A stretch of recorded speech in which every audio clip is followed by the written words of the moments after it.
ఒక చిన్న ప్రశ్న. యాహ్!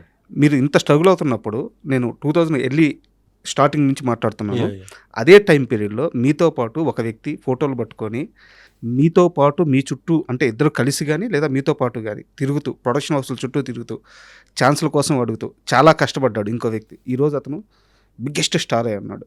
ఎవరతను గుర్తున్నాడా మీకు?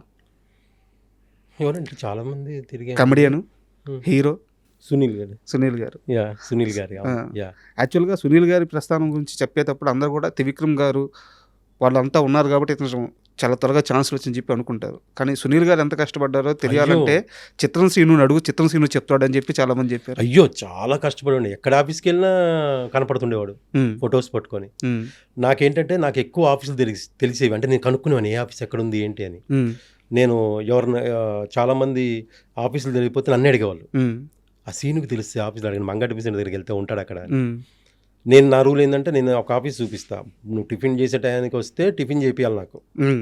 నాకు టిఫిన్ చేపిస్తే ఒక ఆఫీస్ చూపిస్తా. అంతే కదా! లంచ్ టైం అనుకోండి నువ్వు నాకు లంచ్ పెట్టియాలి. లంచ్ పెట్టిస్తే నీకు ఒక ఆఫీస్ చూపిస్తా. ఇలాగా ఏం వాళ్ళు కూడా అనేవాళ్ళు. అని సరదాగే.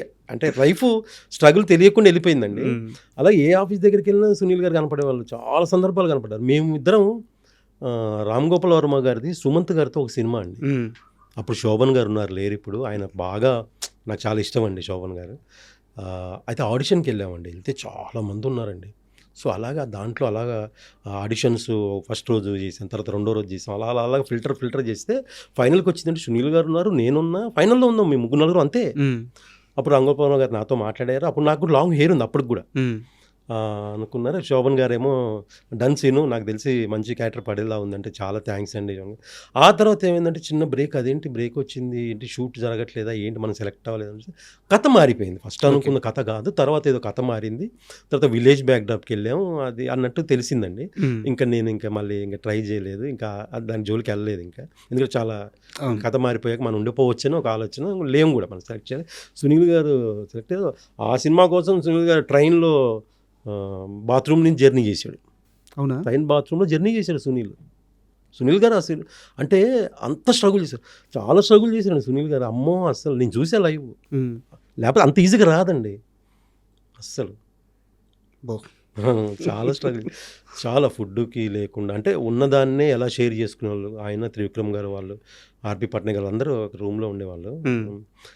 ఉన్న ఎంత ఉంది దాన్ని ఎలా షేర్ చేసుకునేవాళ్ళు, ఏంటి దాన్ని ఎలాగ ఇప్పుడు ఎంత ఉంది, దాన్ని 2 రోజులు ఎలా గడపాలి, 3 రోజులు ఎలా గడపాలి, అలా చేసుకొని చేసిన సందర్భాలు ఉన్నాయి వాళ్ళు. తర్వాత వాళ్ళున్న రూము కింద కిరాణా షాప్ ఉండేది. అక్కడ చిప్స్ ప్యాకెట్లు అవి ఇవి తీసుకొని చాలా సిచ్యువేషన్ చాలా హార్డ్ వర్క్ చేశారండి సునీల్ గారు. చాలా చాలా అంటే చాలా. నేను చూసాను లైవ్. Super journey. అయితే మీరు చాలా ఇంటర్వ్యూలో చిత్రం నా మొదటి మూవీ అని మాత్రమే చెప్పున్నారు.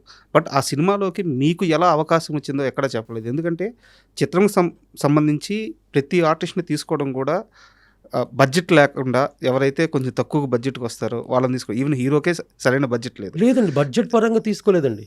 బడ్జెటే కాదండి అక్కడ. ఎవడైతే బాగా చేయగలడో వాళ్ళనే లాగారు. ఎందుకో చెప్తాను వినండి. నాకు చిత్రంకి ఆడిషన్స్ జరుగుతున్నాయి. ఆ చిత్రం అనే పేరు లేదు అప్పుడు. అయితే నాకు కొంచెం సినిమా మీద కొంచెం ఎంతో గొప్ప తెలిసిన వాళ్ళకి, చాలామందికి సినిమా ఇంట్రెస్ట్ ఉన్న వాళ్ళకి, చాలామందికి కూడా కెమెరామెన్ల గురించి, మ్యూజిక్ డైరెక్టర్ల గురించి, కాస్ట్యూమర్ల గురించి తెలుస్తుంటాయి. అవును. సో నాకు తేజ గారి వల్ల ఒక మంచి కెమెరామెన్ అనే విషయం తెలుసు. నాకు గులాము చాలా అద్భుతాలు చేశారు ఆయన. బాలీవుడ్లో అద్భుతమైన సినిమాలు, తెలుగులో కూడా చాలా అద్భుతమైన సినిమా. అయ్యో సూపర్ కెమెరామెన్ ఆయన అనుకున్నాను. సో ఆయన ఒక డైరెక్షన్ చేస్తున్నారు ఇట్లా ఉషా కిరణ్ మూవీస్ వాళ్ళది. సో దానికి ఆడిషన్స్ జరుగుతున్నాయంటే నేను వెళ్ళాను సార్. అక్కడ సోమాజిగూడలో సిసి అని ఒక అపార్ట్మెంట్స్ ఉంది, సెంట్రల్ కోర్ట్ అపార్ట్మెంట్స్ ఉండేవి. ఉషా కిరణ్ వాళ్ళ ఆఫీస్ ఉండేది. అక్కడికి వెళ్తే అక్కడ ఆడిషన్స్ చేశారు. సో ఆడిషన్ చాలామంది వచ్చారు. అలాగా అందులో నేను సెలెక్ట్ అయ్యాను. అలా చాలామంది, నేను, చిత్రం భాష, వేణు, బబ్లు కూడా వాళ్ళ ఫాదర్ ఆర్టిస్ట్ అండి. సో బబ్లూని కూడా ఆడిషన్ చేశారండి. అది అందరిని ఆడిషన్ చేసి ఫిల్టర్ చేసింది. యాక్చువల్గా ఉదయ్ గారు అనుకుని ఫస్ట్ వేరే క్యారెక్టర్, తర్వాత ఇంకా కొన్ని సందర్భాలు ఉదయ్ హీరో అయిపోయాడు. ఫస్ట్ హీరో తరుణ్ కదా? అవునండి, తరుణ్ గారు అనుకున్నారు. సో తర్వాత అది కొంచెం ఏదో జరిగింది. తర్వాత ఉదయ్ ఫ్రెండ్ క్యారెక్టర్ అనుకున్నారు. సో ఉదయ్ హీరో అయ్యాడు. సో ఇదంతా కూడా ఏం ఈజీగా జరగలేదండి. అంతా ఆడిషన్. అది కూడా ఒక్కొక్కరికి 4 సార్లు 5 సార్లు ఫిల్టర్ చేసి తీసుకున్నారు. అండ్ చిత్రం మూవీ మీ లైఫ్ మార్చేసింది, మీ పేరు మార్చేసింది, మీ ప్రపంచాన్ని మార్చేసింది. మొత్తం తేజ గారు ఆయన సృష్టించిన ఒక అద్భుతం అది. డెఫినెట్గా తర్వాత కాలంలో తేజ గారితో మీకు నిజంగా గ్యాప్ రావడానికి కారణం ఏంటి? ఆయన వల్ల నా కాలు విరిగింది అని చిత్రం శ్రీను భావించి నువ్వు నేను నుంచి బయటకు వచ్చాడా? అసలు తేజ గారితో మీ రిలేషన్ ఎలా ఉంది ఇప్పుడు? తేజ గారితో నాకు ఇప్పటికీ మంచి రిలేషన్ అండి. మేమిద్దరం మాట్లాడుకుంటే ఎవరిని వింటే ఫ్రెండ్స్ లాగా మాట్లాడుకుంటున్నట్టు ఉంటుంది. వాళ్ళిద్దరు ఫ్రెండ్సా అని అడుగుతారు నన్ను, ఎవరిని ఉన్నా కూడా మీ ఇద్దరు బాగా క్లోజ్ ఫ్రెండ్సా అంటారు. అంటే ఆయనతో అలాగే ఉంటాం, ఫస్ట్ నుంచి అలాగే ఉన్నాం. చిత్రం అప్పుడు కూడా మాకు ఏదన్నా డైలాగ్ లాగా ఉంటే ప్రాక్టీస్ చేయించి అందరితో ప్రాక్టీస్ చేయించమనేవాళ్ళు, నాకు చెప్పేవాళ్ళు ఆయన. సో అలా మేము అందరం పక్కకి ప్రాక్టీస్ చేసేవాళ్ళం. అలా ఫస్ట్ నుంచి కూడా ఎందుకు మంచిగా నాకు ఏంటంటే నువ్వు నేను సినిమాలో నన్ను ఆయన కొత్తగా చూపించాలనుకున్నానండి. ఓకే.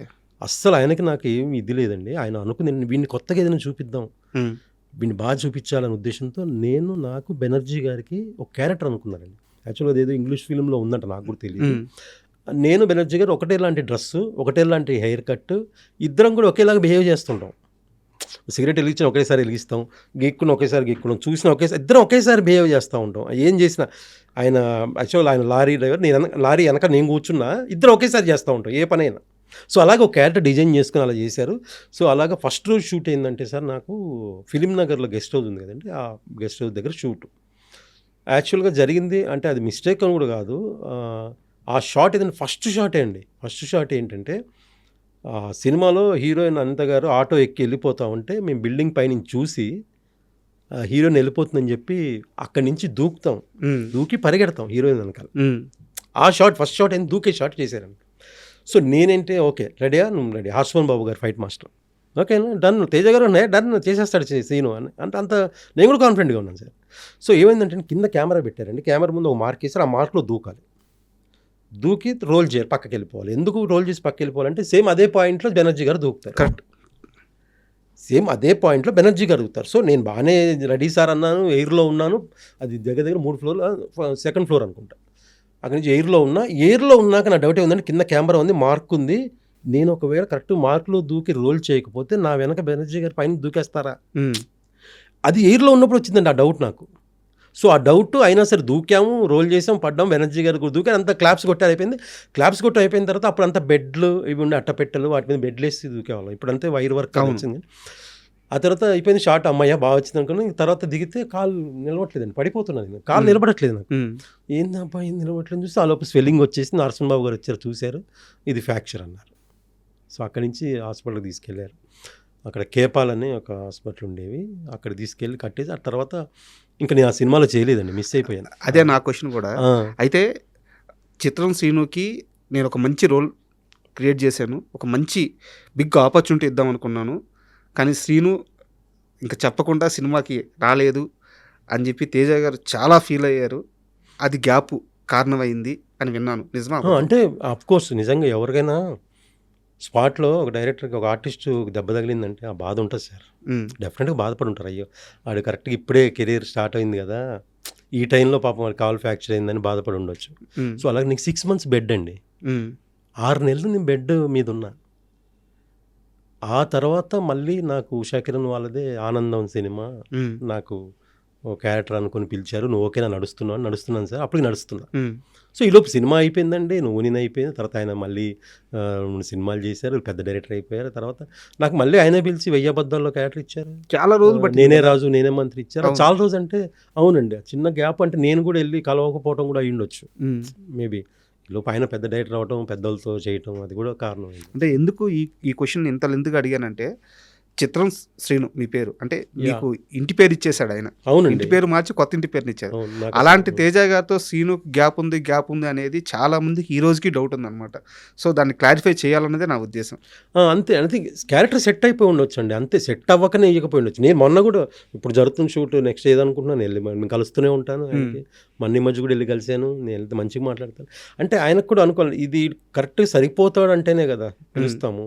ఇప్పుడు నేనే రాజు నేనే మంత్రి ఉంది, అసలు నేను అందరూ చేస్తాను కూడా అనుకోలేదు. టప్పని ఒకరోజు ఫోన్ చేశారు, ఎక్కడున్నావు చిత్రం అన్నారు. సార్ ఇట్లా ఉన్నాను సార్, ఒకసారి వస్తావా అంటే, నానక్రమంలో షూట్ జరుగుతుంది, వెళ్ళాను కలిశాను, ఒక క్యారెక్టర్ అనుకుంటున్నాను కానిస్టేబుల్, కానీ చిన్నదిగానే బాగుంటుంది అంటే, ఏంటి సార్ అంటే ఇలాగా నిరహార దీక్ష చేస్తూ ఉంటే వెళ్ళి వాళ్ళకి ఆ నిమ్మకాయ రసంలో పాయిజన్ ఇస్తాను, అది షార్ట్ చేసాం. ఆ తర్వాత రానగారు నన్ను చంపేస్తారు, ఇదంతా చేసాం. అంటే ఆయనంతా ఆయన పిలిచాడు, ఆయనకు తెలుసు ఆయన ఈ క్యారెక్టర్ అడిగి సరిపోతాడంటే ఆయన వాడు హిమాలయాల్లోనూ తీసుకొస్తారండి, అందులో డౌటే లేదు.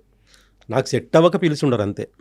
అండ్ ఒక సీరియస్ క్వశ్చన్ అడుగుతాను, ఇది లైఫ్కి సంబంధించింది. ఓకే, ఉదయ్ కిరణ్ గారి రైజు దగ్గర నుంచి చూసిన అతి కొద్ది మంది మనుషుల్లో మీరు ఒకరు. యాహ్! సో, మీ కెరీర్ విషయానికొస్తే ఆయన కెరీర్‌లో ఆయన చూసిన అంత సక్సెస్ ఎప్పుడు మీరు చూడలేదు.